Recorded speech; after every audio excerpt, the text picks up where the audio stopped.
The first red flags at Google, December 14th, 2009, Mountain View, California. Inside Google's headquarters, the atmosphere felt calm. Employees were easing into the holiday season, the pace slowing down as the year drew to a close. In the security division, one analyst sat in front of his computer, performing routine checks. Everything appeared normal until he spotted something strange. An unusually large flow of information was being sent to an external IP address. To him, this was more than suspicious. It was a warning sign. What no one realized yet was that the danger had already slipped inside. For months, a highly sophisticated group of attackers had been lurking in Google's systems. They had quietly taken advantage of hidden vulnerabilities, siphoning off valuable data without leaving a trace. The chilling truth? This intrusion had been unfolding for a long time, unnoticed by anyone. And it all started with one small, seemingly harmless detail: the phishing trap. By mid-2009, a shadowy group of hackers had set their sights on Google's workforce. Their first move was simple but effective: gather employee email addresses. With this information, they could craft phishing messages so convincing that even seasoned staff wouldn't question them. Here's how it unfolded. Imagine an employee, let's call him Jason. One day, his colleague Michael receives an email that looks like it came directly from Jason, related to everyday work matters. But the truth was far more sinister. Jason hadn't written that email at all. It had been forged by the attackers.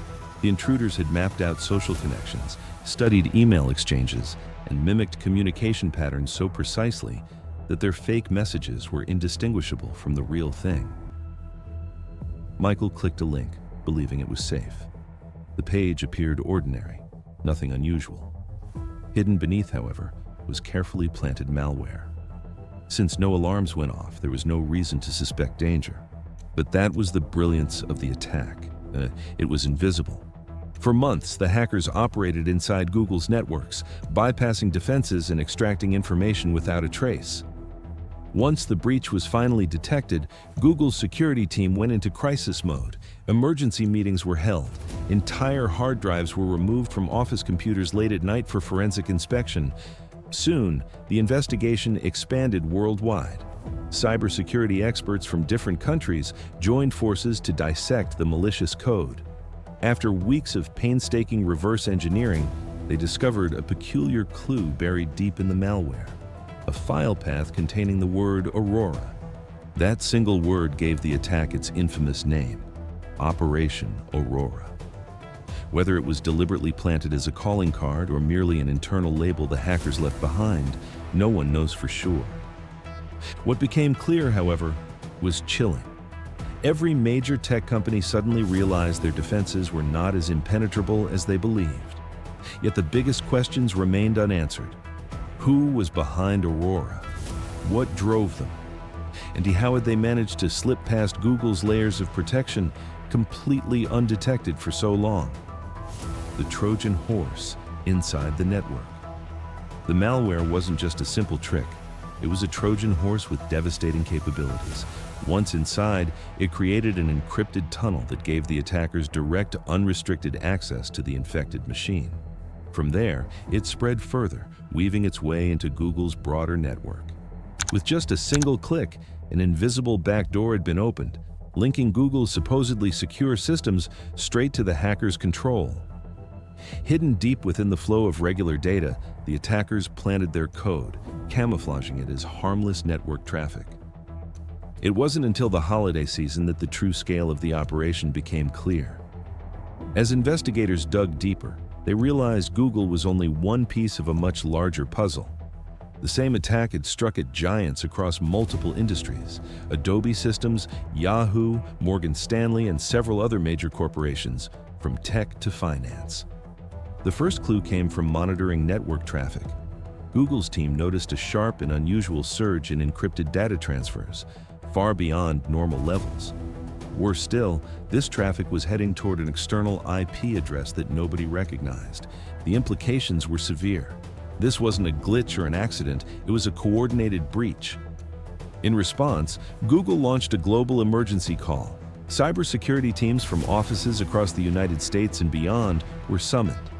Holiday plans were abandoned as experts rushed back to headquarters, but even with all hands on deck, Google's internal teams realized they couldn't fight this battle alone.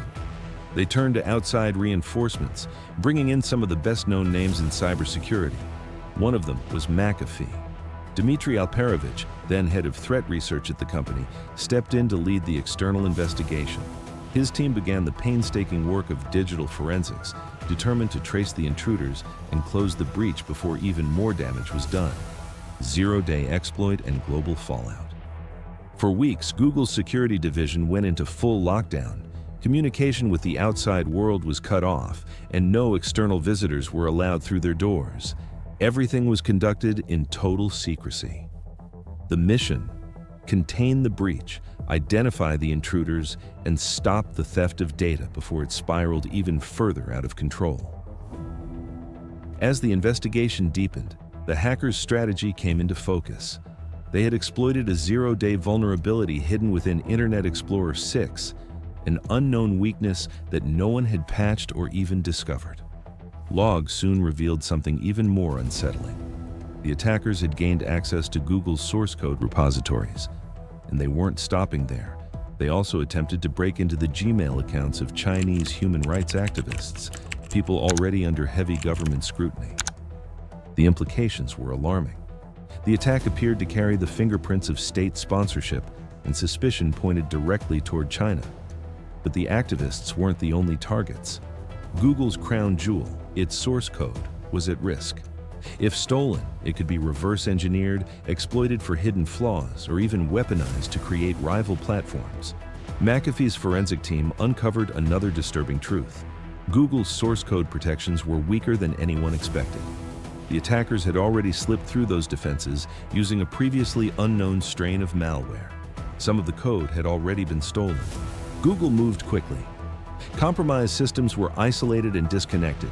New intrusion detection systems were put in place.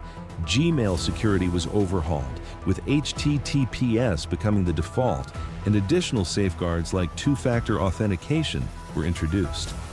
But the fallout went far beyond technical fixes.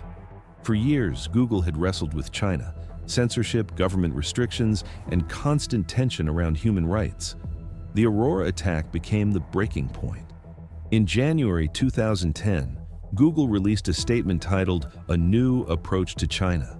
By March, it had pulled its search operations from the mainland, relocating them to Hong Kong, effectively ending its presence in the Chinese market. The scope of the attack was staggering. It wasn't just Google.